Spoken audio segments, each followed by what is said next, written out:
Want to create note faster without opening the app first? Your Galaxy S25 Ultra make it easy. On your home screen, long press the Samsung Note app icon. Then tap Widget. Here you will see only widget related to Samsung Note. It's much faster than browsing all widgets. As the example, let's select the Note creator for buy one widget. And then tap Add to add it to the empty area on your home screen. Next, tap Anywhere on the screen.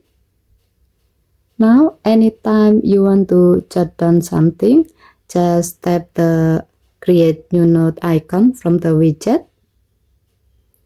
A new note opens instantly.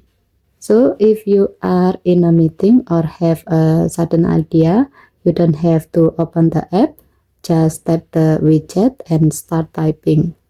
With this tip, you can save time and stay organized, making your Galaxy S25 Ultra home screen both functional and smart. Okay, thank you for watching. Please help to like and subscribe. Have a nice day.